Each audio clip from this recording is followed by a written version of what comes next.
শুভ দুপুর সবাইকে। আর চলে এলাম কচুরলতি রেসিপি নিয়ে। তো প্রথমেই দেখে নাও উপকরণগুলো দেখিয়ে দেওয়া হচ্ছে।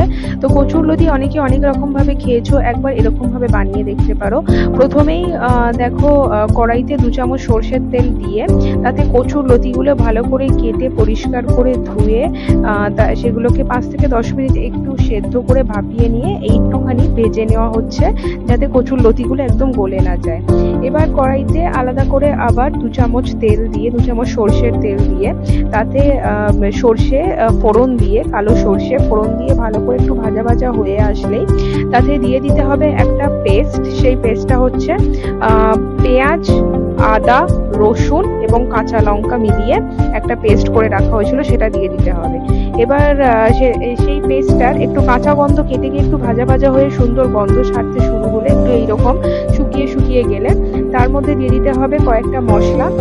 সেই মশলাগুলো হচ্ছে লঙ্কার গুঁড়ো, কাশ্মীরি রেড চিলি পাউডার, হলুদ গুঁড়ো, জিরে গুঁড়ো আর তার সাথে একটু গোলমরিচের গুঁড়ো, সবকিছু দিয়ে এরপর এর মধ্যে আরো একটা পেস্ট দিয়ে দেওয়া হচ্ছে। দেখতেই পাচ্ছ এই পেস্টটা বানানো হয়েছে কালো সর্ষে, সাদা সর্ষে দুটো অল্প অল্প করে দিয়ে, মানে ওই হাফ চামচ থেকে 1 চামচের মধ্যে দিয়ে দুটো মিলিয়ে তাতে নারকেল কোড়া এবং পোস্ত 1 চামচ দিয়ে আর নারকেল কোড়া দিয়ে ভালো করে ওটাকে পেস্ট করে নিয়ে সেই পেস্টটা দিয়ে ভালো করে শুকিয়ে আসা অবধি রান্না করে নিতে হবে।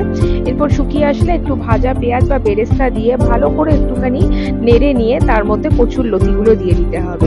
এই দেখতেই পাচ্ছ কচুরলতিগুলো দিয়ে ভালো করে নাড়তে চাড়তে থাকতে হবে যতক্ষণ না পর্যন্ত একটুখানি ভালো করে মশলাটা কচুরলতির মধ্যে সাথে মিশে যায় ভালো করে, ততক্ষণ পর্যন্ত নাড়তে চাড়তে হবে। এরপর মশলার বাটি ধুয়ে সেই জলটা দিয়ে ভালো করে নেড়ে নিলেই একদম তৈরি হয়ে যাবে। তো আমাদের চ্যানেলটা ভালো লেগে থাকলে লাইক, শেয়ার, সাবস্ক্রাইব করে পাশে থাকবেন। আর যারা ফেসবুক থেকে দেখছেন ফলো করে দেবেন।